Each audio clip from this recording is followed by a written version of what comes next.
अस्सलामुअलैकुम। Supreme court of Pakistan से मैं हूं इब्रार हुसैन अस्तोरी। और नाजरीन, आज इंतहाई अहम दिन है सुप्रीम कोर्ट ऑफ पाकिस्तान में, क्योंकि पाकिस्तान तहरीक इंसाफ यानी सुन्नी इत्तेहाद कौंसिल की मखसूस नशस्तों के हवाले से चीफ जस्टिस काजी फायज़ ईसा की सरबराही में फुल कोर्ट 11:30 बजे समाअत करने जा रहा है। बड़ा अहम मुकदमा है, क्योंकि पाकिस्तान तहरीक इंसाफ को जो 77 से ज़्यादा मखसूस ख़वातीन की नशस्तें, अक़लियतों की नशस्तें मिलती हैं या नहीं मिलती, बड़ा अहम मामला है। इसके साथ साथ एक तासुर ये भी है कि अगर हुकूमत को ये नशस्तें मिल जाती है तो असम्बली में उनकी 2 तिहाई अक्सरियत होगी।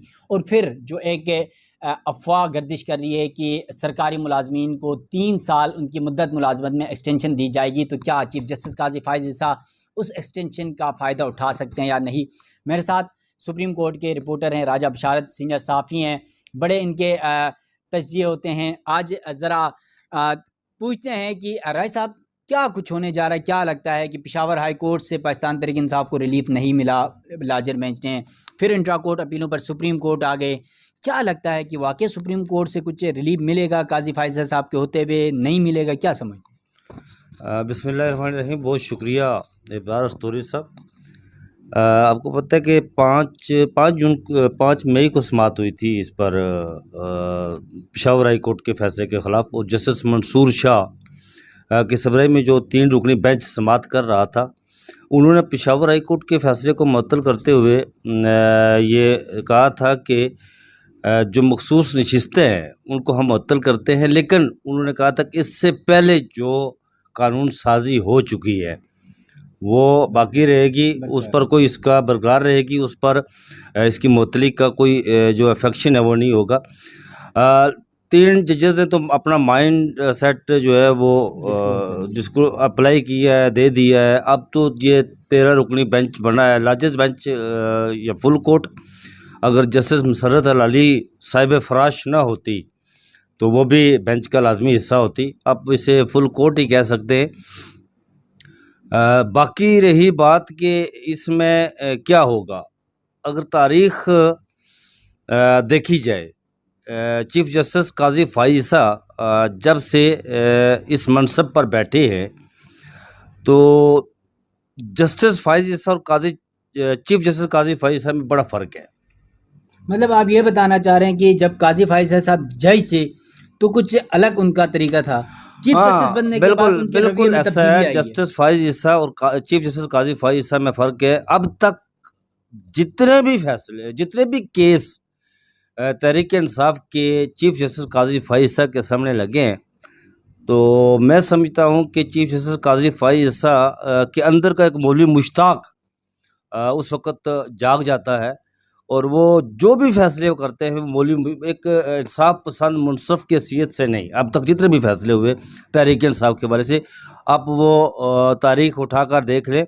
13 जनवरी का जो फैसला था, बल्ले का फैसला, लेवल प्लेइंग फील्ड का फैसला, फ़ौजी अदालतों में सिविलियन के जो ट्रायल था उसका फैसला, वो जब भी उनके सामने जाता है ना तहरीक इंसाफ का केस, तो फिर उनके अंदर का जो मौलवी मुश्ताक है ना, वो जाग जाता है, जस्टिस मौलवी मुश्ताक। और फिर वो वही रवैया अख्तियार करते हैं जो जस्टिस मौलवी मुश्ताक ने भुट्टो के साथ रवैया अख्तियार किया था। भुट्टो जब उनके सामने जाता था, मौलवी मुश्ताक के सामने, तो वो बड़ी तहज़ीक अमेज़ उनके साथ रवैया अख्तियार करता था।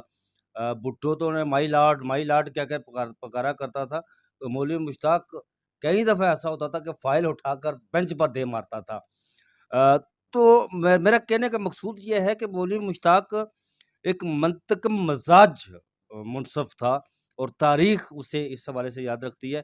और आज तक, आज की तारीख़ तक, जो अभी केस लगने वाला है, इसकी तारीख़ तक देखें तो चीफ जस्टिस काज़ी फायज़ ईसा के अंदर भी वो मौलवी मुश्ताक जाग जाता है। वो एक ख़ास पैराए में कोई भी केस उनके सामने जाए, वो फैज़ाबाद धरना रिव्यू पिटीशन के हवाले से जाए, वो बीच में लपेटे में ले लेते हैं, 9 मई को भी लपेटे में ले लेते हैं अपने रिमार्क्स में। वो उसके अलावा डॉक्टर ताहिर अल कादरी को भी लपेटे में ले लेते हैं रिमार्क्स में। हालाँकि वो फैज़ाबाद धरने से डॉक्टर ताहिर अल कादरी का क्या तल्लुक है? 9 मई का क्या उससे तल्लुक है? 9 मई के हवाले से उसको भी लपेटे में ले लेते हैं। फिर जैसे शौकत सिद्दीकी का मामला हो, तो वो पूछते हैं जी कि अच्छा, इसका बेनिफिशियरी कौन था? मतलब वो ये चाह रहे थे कि इमरान खान का कोई नाम ले लें। हाँ, हाँ, वो चाह रहे थे कि इमरान खान का नाम ले और वो पूरी मतलब उन्होंने पूरी कोशिश की कि किसी तरीके से बेनिफिशियरी कौन था, वो नाम सामने नहीं आया तो लेकिन खामोश हो शौकत गए। अजीज सिद्दीकी साहब ने नाम नहीं लिया। नाम नहीं लिया। उन्होंने उनसे पूछा था, तो उन्होंने नाम नहीं लिया उसका बेनिफिशियरी। फिर आप देखें कि जब केस जाता है बल्ले वाला तो फिर वो एक और बात करते हैं, उमर अयूब का नाम जब सामने आता है, तो वो पूछते हैं जी कि ये जनरल अयूब के पोते हैं। होते हैं। और जनरल अयूब ने जो किया वो उसको बीच में ले आते हैं। फिर वो ज़ियाउल इजाज़ुल हक का मामला होता है तो फिर ज़ियाउल हक को भी बीच में ले आते हैं। कहते तो वो हैं कि अपनी डोमेन से बाहर ना जाएँ, लेकिन वो काम वो करते हैं खुद, जिससे वो मना करते हैं ना वो काम खुद कर रहे होते हैं। ऐन लम्हे में उनकी ये ख़ासियत है, उनकी ये ख़ुसूसियत है चीफ़ जस्टिस काज़ी फ़ाइज़ साहब की कि जिस वक़्त वो मना कर रहे होते हैं ना, उससे अगले ही लम्हे में वो वही काम कर रहे होते हैं। जैसा कि उन्होंने कहा जी कि आप अपनी डोमेन अक्सर कहते हैं कि डोमेन में रहना चाहिए, अच्छी बात है रहना चाहिए, लेकिन वो ख़त भी लिख देते हैं। वो डोमेन तो उनकी नहीं बनती ना, वजीर खारजा बन गए। वो तो वज़ीर ख़ारज हाँ, तो वो तो फ़ॉरेन ऑफ़िस की बनती है, वज़ारत ख़ारजा की बनती है, लेकिन वो बीच में ख़त भी लिख देते हैं।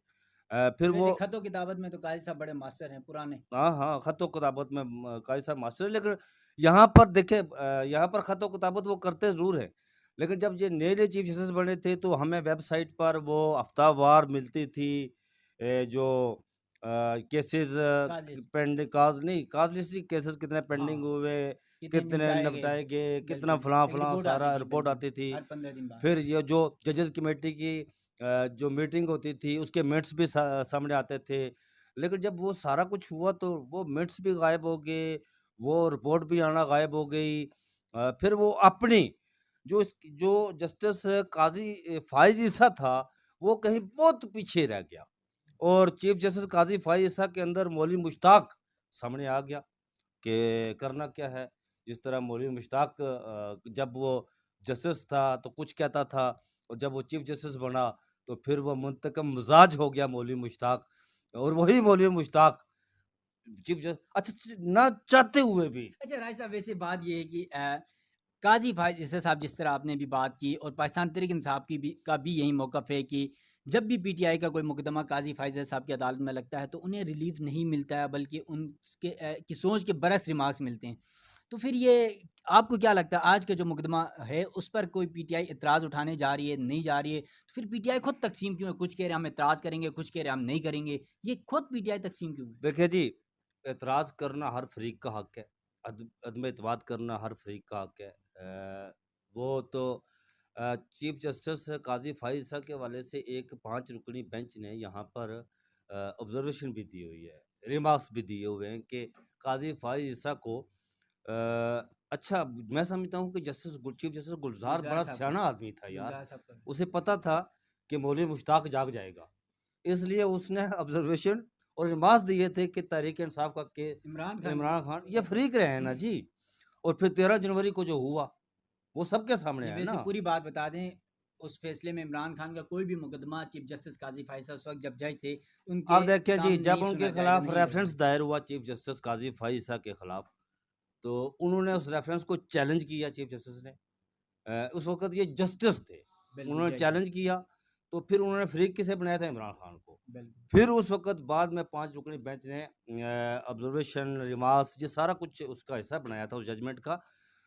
मैं समझता हूँ कि वो बेंच की दूरअंदेशी जो है ना वो काबिल तारीफ़ है। उन्हें पता था कि आगे क्या होगा और फिर 13 जनवरी को जो हुआ, वो सबके सामने वो समझ आती है कि वो ठीक उन्होंने कहा था। कुछ लोग ऐसे होते हैं को कि वो थोड़ा-सा दूरअंदेशी जो होती है उन्हें वो नज़र आ जाती है। तो उसके बाद जितने भी केसेज़ लगे मौजूदा चीफ जस्टिस के सामने, वो 3 रुकनी बेंच हो, 5 रुकनी बेंच हो फिर वो खाकी अच्छा सिविलियन का फौजी लातू में जो ट्रायल हो रहा था, चीफ जस्टिस साहब ने भी उस जो बड़ा ज़बरदस्त बेंच तश्कील दिया, जो खाकी बेंच के नाम से जाना जाता था। टोटल वो खाकी बेंच ने वो अजीब-ओ-गरीब किस्म का अभी तक मामला मामला वो लटका हुआ है। वो भी एक समझ में आती है यार कि देखिए वो इस तरह का मामला और आज रही बात आज के इसकी, मैं समझता हूँ कि अच्छा जो बात आपने की त त अदम एतमाद की, फ़रीक को अदम एतमाद का हक हासिल है, वो कर सकता है। लेकिन ये है कि मेरे ख्याल में चीफ जस्टिस साहब जो है ना वो मौलवी मुश्ताक की तरह उठेंगे नहीं बेंच से कभी भी। नेवर एवर कहेंगे मैं करता हूँ जी, आप जो मर्जी करें जनाब। वो उनकी स्वाबदीद है। ये मौलवी मुश्ताक पर कोई दर्जनों बार भुट्टो ने जो है ना वो अदम एतमाद का इजहार किया था उस पर। मौलवी मुश्ताक अकड़ के बैठा हुआ था, नहीं जी मैं सुनूंगा केस, अच्छा भुट्टो तुम उधर बैठ जाओ। वैसे राय साहब आखिरी सवाल है, क्योंकि वैसे हमारी वीडियो लंबी होती जा रही है, टाइम ज़्यादा हो रहा है। क्या लगता है कि जो मखसूस नशस्तों का मामला है, 11:30 बजे केस की समाअत होगी, 13 जजेस बैठेंगे, आपको क्या लगता है वैसे, क्या गेस क्या कर रहे हैं कि फैसला किस अच्छा, तनासब से आने मेरी का जो इम्कान है? अंडरस्टैंडिंग है ना जी, यहाँ पर जो एक्ट की बात होती है ना, एक्ट को असल में अलमिया ये है कि यहाँ पर मौजूदा जो सुप्रीम कोर्ट है, इन्होंने एक्ट को बालातरी दी, बरतरी दी आइन पर। इससे पहले प्रेसिडेंट मौजूद है ना, जिस तरह वो प्रैक्टिस एंड प्रोसीजर एक्ट आया था ना, वैसे कायद तो साहब को आइन एक्सटेंशन मिल जाएगी?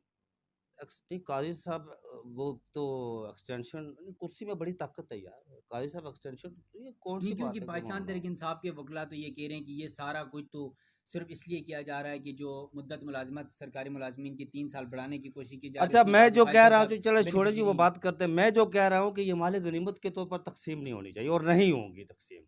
मेरी अंडरस्टैंडिंग ये है। मतलब पाकिस्तान हाँ, तहरीक इंसाफ को ये नशीसें मिल जाएंगी? पाकिस्तान तहरीक इंसाफ को अगर ना भी मिली ना, तो दूसरी जमातों को भी नहीं मिलेंगी।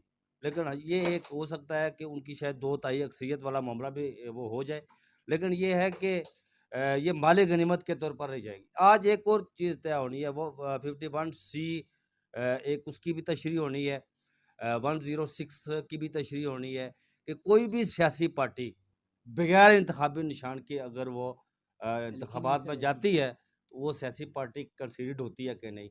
और सुन्नी इत्तेहाद कौंसल को पार्लिमानी पार्टी भी डिक्लेयर किया है इलेक्शन कमीशन ऑफ पाकिस्तान ने। और उनका एक नुमाइंदा भी इस वक्त कौमी असम्बली में मौजूद है, जो डेरा इस्माइल खान से जो वज़ीर आला खैबर पख्तूनख्वा हैं, उनके भाई जो इलेक्शन यमीन लड़कर नवाज़ भाई है। वो आए हैं। तो मुझे जो है ना, अगर वो उसकी बात मानी जाए इलेक्शन कमीशन ऑफ पाकिस्तान की, और जिस तरह जस्टिस अतर मिनुल्लाह ने सवाल उठाए थे, जस्टिस मंसूर शाह ने सवाल उठाए थे, तो फिर सीटें जो है ना, मुतनासिब नामजदगी वाली बात अगर की जाए, तो फिर सीटें उनका हक है, उनको मिल जानी चाहिए। चलें, थैंक यू। यकीनन राजा बशाद साहब ने जिस तरह आपके सामने तमाम तर तज़किरा किया कि क्या कुछ होने जा रहा है और पाकिस्तान तहरीक इंसाफ एतराज़ करेगी या नहीं करेगी, ये तो आज समाअत होगी 11:30 बजे, तो उसमें ही पता चलेगा। पाकिस्तान तहरीक इंसाफ वैसे भी 2 हिस्सों में तकसीम नज़र आ रही है इस मामले पर। कुछ वकला का ये ख्याल है, कुछ रहनुमाओं का ये ख्याल है कि काजी फाइज साहब पर एतराज़ करना चाहिए, कुछ का ख्याल है कि नहीं करना चाहिए, क्योंकि फुल कोर्ट तश्कील दिया जा चुका है। और अगर एतराज़ कर भी लेते हैं तो चीफ जस्टिस काजी फाइज ईसा का अपना इख्तियार है कि वो इस बेंच का हिस्सा रहते हैं या नहीं रहते हैं। तो आज समाअत में जो कुछ होगा उसका अहवाल भी समाअत के बाद आपके सामने रखेंगे। अपने मेज़बान इब्रार हुसैन अस्सरी को दीजिएगा इजाज़त। अल्लाह हाफ़िज़।